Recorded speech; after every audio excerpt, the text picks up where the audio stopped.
let's talk about Jarell Quansah, guys. I think it's worth mentioning. Arne Slot, after the game, was asked about Jarell Quansah. His quote was, "Seeing training sessions, he is back to being the same Jarell that we saw in pre-season. He's showing now that he is back to his old level, and you can see how important he is." That was Arne Slot's comment on him, Jay. And in the 88th minute, when it looks like we're about to concede the goal, Andy Robbo, for some reason, is playing everyone on side by about 4 yards. Yeah. I don't quite know exactly how that happened. It was poor from him. The ball gets slipped across towards Minetti, and it just looks like he's going to score. And we're like, oh no, I can't believe this is happening. Like, and for Jarell Quansah to get himself in the way from a couple of yards back, actually, and fire himself in the way. Again, you talk about things being as good as goals, like Endo's foul or Conor Bradley winning the goal kick. This challenge from Jarell Quansah was as good as a goal. You know, if Liverpool go on to win this league by anything more, like the less than a few points, you can look back to that moment. It was massive, really. And I thought he was only one of very, very few players who played okay against Plymouth. He was up for the fight a little bit there. And all game here, he was up for it. I thought from the second he come out, he was good. He never gave the ball away once. He cutting passing lanes out, winning headers, but most importantly, he's called upon to, I'm not going to say save your season, that's dramatic, but save this game, and he's there for you. Like, fair play to him. It looks like he is back to, like Arne Slot said, back to his best, and we're probably going to need him because with Gomez being out, and it's nice that that's the Quansah I remember. This Quansah that we've seen start of the season, who looked all over the place. It was good to get the reminder that he is a really good player still. Yeah, I'm really pleased for him because it's been a hard season for him. Yeah, it's been horrendous. Yeah. He gets hooked in the first game, and then it's just really difficult for him because he's one of the starting two at the end of last season. Plays against City and all that. He's trusted in the biggest games. He scored Klopp's last goal against Wolves. He's in the team. You go. Starts the first game of this season. Slot makes a change, and at the time I was thinking, like, has he just made a little bit of an example, just to be like, no messing about it, you know, like setting his stall out kind of thing. I don't think he was necessarily doing that. And then Quansah then has the miss, and it's like, did that knock his confidence? Potentially it did, I don't know. He then has the misfortune of Konate coming back in, not being unfit as he has been, and looking like the best centre-back in Europe. And it's like, you know, and he said when he was in one of the Champions League press conferences, he said, yeah, me and Virgil are the best in Europe this year. And it's like, yeah, you can't really argue. We were barely conceding a goal at the start of the season. So then he's coming back in and fits and starts, Quansah, and he's looking shaky. And then I don't think that game at right back did him no favours at all as well. And the only thing, I'd seen the odd thing where he's coming out from the back, he's playing, and I'm thinking, oh, that is his forward passes. I mean, even they were going wrong at points.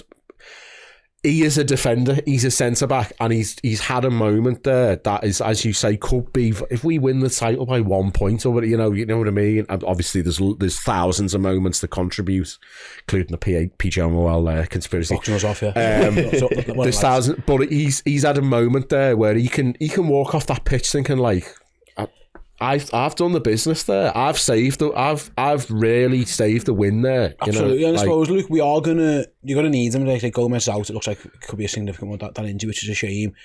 The issue I thought with Quansah, his confidence was shot, and that it might have been from getting hooked against Ipswich. He's had a couple of ropey moments in the cup, own goals, one in against West Ham, he's deflects one in against Brighton, and I think he's partly to blame for giving the ball away.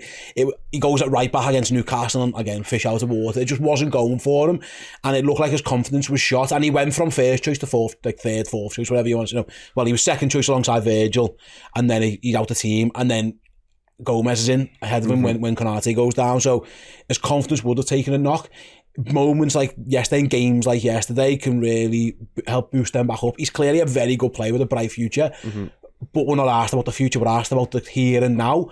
And it looked like yesterday, Arne Slot said we can start relying on him again, and it looks like that performance yesterday, not just that clearance, which is amazing, his all-round performance, really. He looked on it, he looked like sharp, and another one who looked up for the fight. He didn't look like a lad who'd had a tough season and was lacking confidence.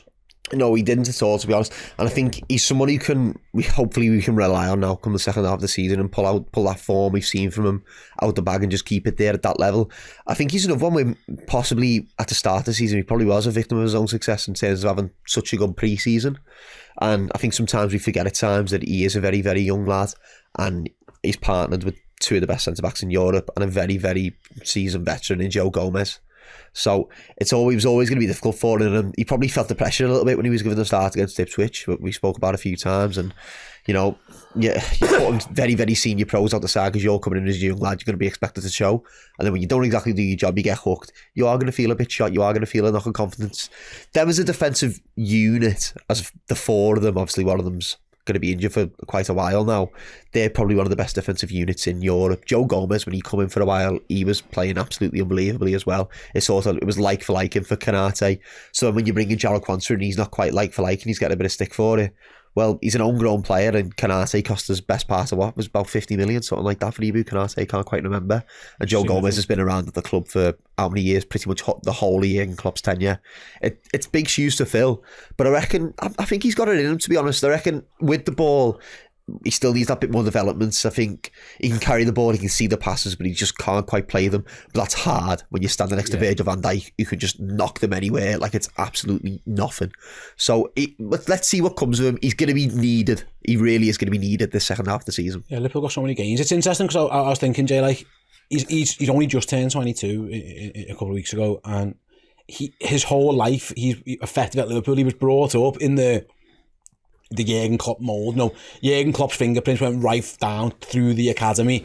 So all the players are asked to do certain things and play in a certain way and do things a certain way. I think he joined Liverpool as a kid in like 2008. He as a real young boy. So by the time he's like in his teenage or whatever, 2015 when Jurgen comes in, the last 10 years of his life, so since he was like 12 or whatever, has been the Jurgen Klopp way all the way through it. It's almost like maybe he has had to be coached that, listen, Arne Slot wants things done a little bit differently. Yeah. And credit to Slot and his coaching team, because they said he's been playing well in training. They've obviously done some work with him. And I felt yesterday, it was no coincidence, he was in the right place at the right time. And he gets back at the right time.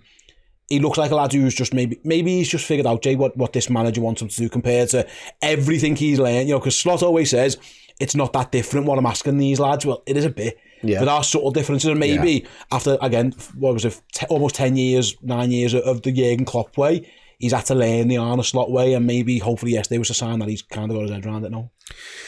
Yeah, it's that's definitely true what you say. Like, I've been to see the under-18s a few times, and the first time was about 3 years ago, and they had a lad who sprays passes out like Virgil, left back bombs on, and it's like right, these are just like a little mini version of the first team, and he had that DNA through the whole thing about the accident, isn't it? It's like you can literally see the progression. You can be like, I want to get to play with those fellas over there rather than it being separate, So he's, and also Jurgen's, he's a big kind of gambling man, I think, big on risk reward, high risk, high reward.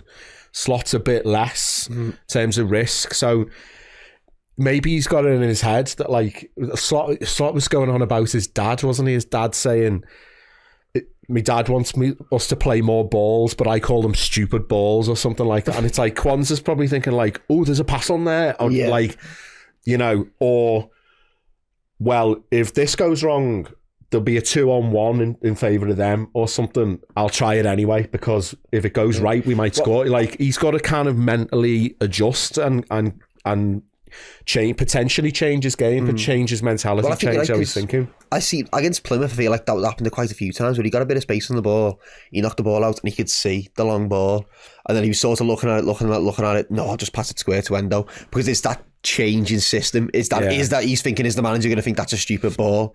And it's one of them. It's just adjusting. Just to touch on the goal, because I didn't even touch on it. It's just, that's a great ball from Tommy Doyle across the box, and he does unbelievable to get it back. It's not a bad pass by any means. It's all Jarell Quansah working extremely hard to get there, and he should be extremely proud of himself. And he ultimately says he wins Liverpool, he helps Liverpool win 2 points, you would think, because if that goes in, I'm not sure. We hadn't had a shot, and we didn't have a shot. I'm not sure we were going to get that win, and I think if anything, they would have had the tails up for those 6 minutes or so. So I think it was a game-defining and maybe season-defining moment for Jarell Quansah. So fair play to him, and long way to continue next time you get in the team, Jarell, because Liverpool, like Luke said, we're going to need all hands on deck for the remainder of this season.